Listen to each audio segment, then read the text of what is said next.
Ya, dialog kembali kami lanjutkan, Pak Ikrar. Jika kemudian nanti pada saat Pilkada DKI ini memang ternyata hanya ada dua kandidat, yaitu Ahok, Jarot, dan juga nanti siapapun pasangannya, ini akan seperti apa Pilkada DKI? Apakah kemudian akan sangat panas karena kita lihat pengalaman mungkin di pemilihan presiden ketika hanya dua penantang ini saja yang kemudian bertarung menjadi sangat panas suasananya? Jadi ini, saya mungkin akan menggambarkan dulu partainya ya. Kalau kita lihat ini sekarang adalah Gerindra dan PKS. Buat saya ini adalah pasangan sekata, sehati, dan seperjalanan. Kenapa demikian? Karena dua partai ini adalah yang tersisa di dalam koalisi Indonesia, di koalisi Merah Putih. Ya. Yang lainnya kan pada meretelin dan kemudian masuk menjadi pendukung partai pendukung Jokowi JK. Ya. Itu satu hal yang sangat penting dulu. Ya.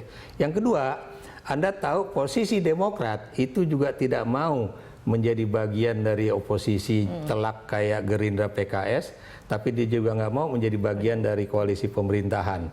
Nah, menurut saya bukan mustahil Demokrat ini akan memiliki posisi yang kemudian ya netral-netral lagi di Jakarta. Walaupun kemudian bukan mustahil dia akan mengajukan satu calon dan kemudian didukung oleh PKB dan P3 kalau memang mungkin, gitu kan?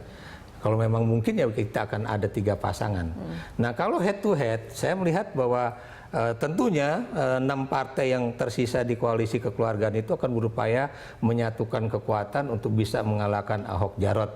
Kenapa demikian? Karena Gerindra punya dendam pribadi dengan Ahok ya, yang adalah mantan kadernya, mantan yang didukung, kemudian melarikan diri dari Gerindra, keluar dari Gerindra ya.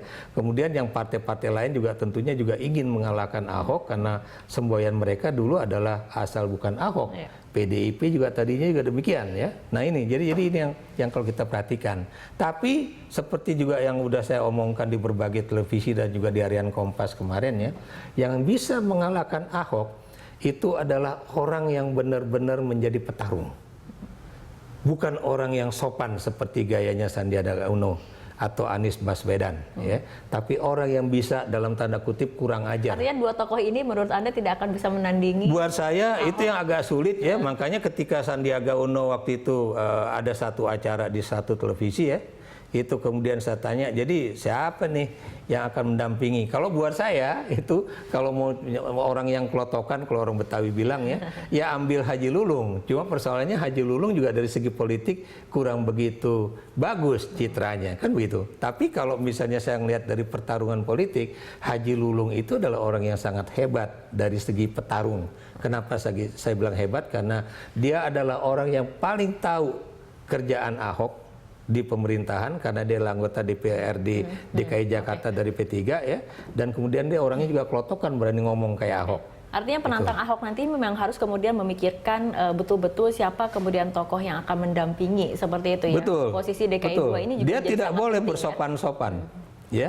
Dalam kampanye tidak boleh bersopan-sopan dalam artian cara penuturan. Sebab kalau terlalu inggi-inggi, Anda tahu orang Jakarta akan melihat bagaimana dia akan menghadapi birokrasi lokal di Pemda DKI kalau kemudian terlalu halus. Itu. Jadi ini hal yang itu. Kemudian apakah orang-orang ini juga memiliki data yang begitu lengkap mengenai Jakarta?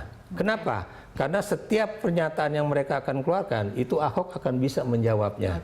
Kenapa demikian? Karena Ahok tidak lagi berwacana, tapi dia katakan, oh yang lo ngomongin itu, yang lo bilang itu alternatif kebijakan, gue udah jalanin, ya kayak gitu-gitu lah. Kita lihat dinamika politiknya seperti apa, ini pendaftaran ada dari tanggal 21 hingga tanggal 23 September, kita lihat siapa sih sebetulnya penantang Ahok, kita harapkan memang ada penantang, agar kemudian warga Jakarta memang memiliki pilihan seperti itu ya, dan menjadi pemilih yang cerdas terutama. Tapi yang paling baik adalah jangan sampai persoalan SARA itu menjadi bagian dari kampanye politik. Dan teman PKS seperti Bung Mardhani mengatakan pada saya, kami tidak akan menggunakan pendekatan SARA dalam kampanye. Dan itu saya hormati dan saya suka dengan pernyataan itu.